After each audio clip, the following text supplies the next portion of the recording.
Dans le nord Basse-Terre, la commune de Sainte-Rose est à l'interface entre terre et mer. De par ses îlets, son littoral, ses zones humides, sa forêt et ses rivières, la commune contribue au caractère exceptionnel du parc national de la Guadeloupe depuis plusieurs années.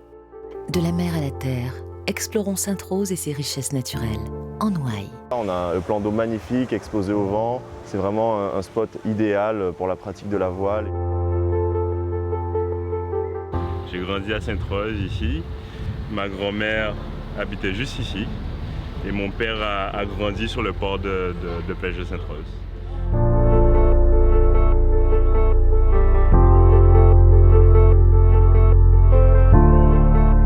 Toujours très agréable de revenir vivre chez soi. Et Sainte-Rose, l'une des plus belles communes de Guadeloupe.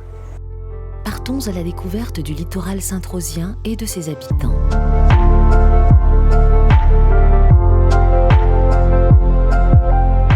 Les parcs nationaux comportent deux types de zones. Les zones de cœur de parc, à fort statut de protection, comme les îlets du Grand Cul-de-Sac marin, et une aire d'adhésion en continuité écologique avec les zones protégées. En cela, les rivières et les forêts jouent un rôle important de couloir naturel.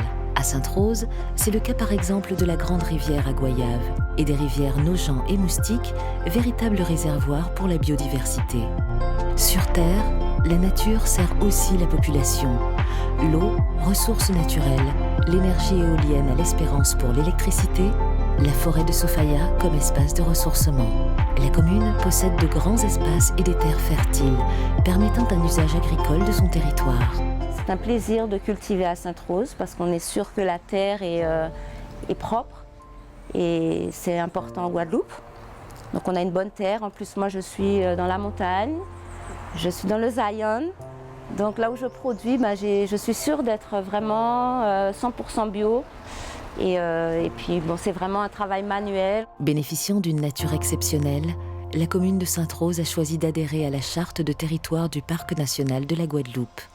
C'est un positionnement fort de la municipalité, soucieuse d'une gestion durable de la nature et du cadre de vie, tant pour les habitants que les visiteurs. Des projets porteurs sont en cours, notamment la réalisation d'un atlas de la biodiversité communale. Chacun a un rôle à jouer pour la protection de la nature.